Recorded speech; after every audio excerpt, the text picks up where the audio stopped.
Staying with security matters, some villagers in Ondo State have begun to flee their homes following incessant attacks suffered from herdsmen and bandits invasion.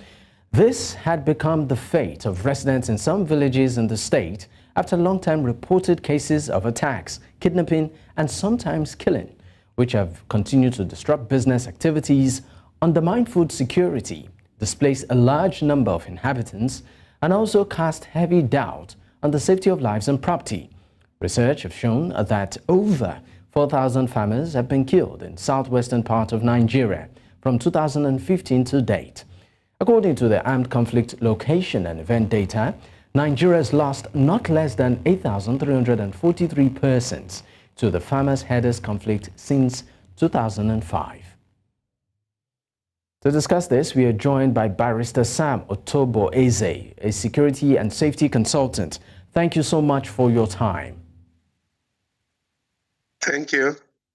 All right, Barrister Otobo-Eze, how do you, react to the recent events of villagers fleeing their homes due to attacks by herders and, of course, bandits, reflect the broader security situation in Ondo State? And what factors do you also think have contributed to the escalation of these attacks? Actually, it's quite unfortunate that people who are not at war are being subjected to war situation. A war situation is where people are being forced to vacate their abodes. But there's no declared war, yet people are being forced away from their homes. It's quite an unfortunate situation. And I think factors responsible for this, certainly when there is an incapable guardian, such a thing happens. A situation where the perpetrator or the aggressor finds it easy to attack and destroy homes of innocent people and who are basically unarmed, the tendency will be for weaker team to keep moving away from their homes. It's a situation where what needs to be done to secure the citizens have not sufficiently been done, because it is the duty of the government, with the cooperation of the people, to provide security for the people.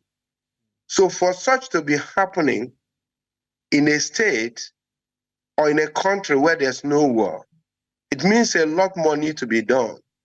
And what's encouraging this is that what needs to be done is not being done. One wonders really whether the perpetrators of these crimes are really Nigerians.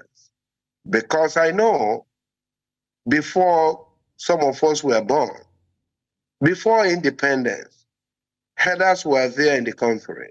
Farmers were there in the country. So what is it that changed automatically? I mean, that would lead me to, you talked about the perpetrators, and that would lead me to the question as regards the root cause of some of these attacks. Could you elaborate on what you consider as some of the root causes and also underlying factors that have perpetrated the conflict between farmers and herders, particularly in the southwestern part of the country, which has led to the reports that the deaths, recorded over 4,000 farmers since 2015? Yeah, root causes, certainly it will not be far from political. Because whoever that is doing this has some political motive. And because we've been coexisting, and this kind of situation never arose in the past several years, means that something else is behind this. Yeah, remotely, one could understand, the war in Liberia, was it? No, some other countries where there have been insurrection, Libya, indeed, where there was war there, and Gaddafi was kind of, captured and killed. some of his supporters migrated down to the country. And this shows that the root cause will be both internal and external. And the external will be those who migrated into the country from other countries who are really non-Nigerians. And because they need a place, and that's why in some areas they will destroy and then take over people's houses, I understand, or farmlands, and assume ownership. All right. That's not part of our culture. Perhaps.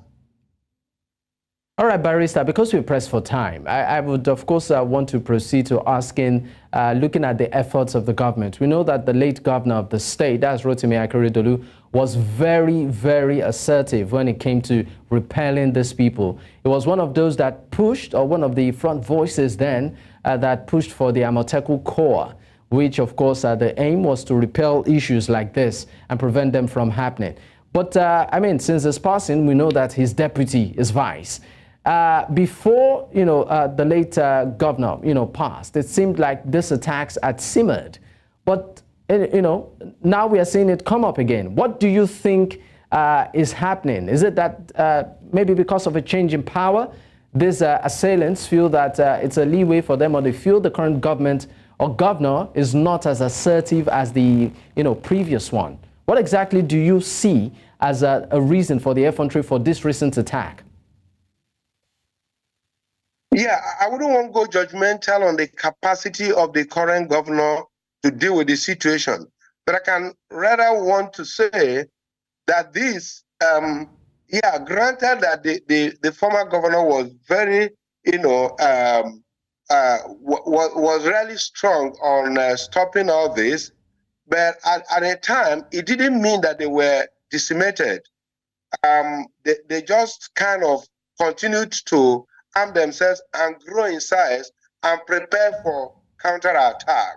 So it does appear that they have seen some form of lacuna in the arrangement, and you can understand. It's just like, when crimes occur, when police will be changing their guards, and that's when major crimes may occur along the roads. So it's because of partially change of guard and then trying to reorganize things within the state, maybe part of that. But I can tell you that it's not just that alone. They have been, planning over the time, because as it is, the issue of Ruga and denial to give a grazing approval and all that, and the historical conflict between the others who came purposely, not really to hurt, to do other things, have contributed significantly to this. So, and it's not going to get away soon until the federal government becomes more interested in looking inward to see what is it that is, why should a country not in war be facing the kind of situation? I think the federal government needs to do more. Sam Otoboeze, a security and safety consultant, thank you so much for your time. Thank you.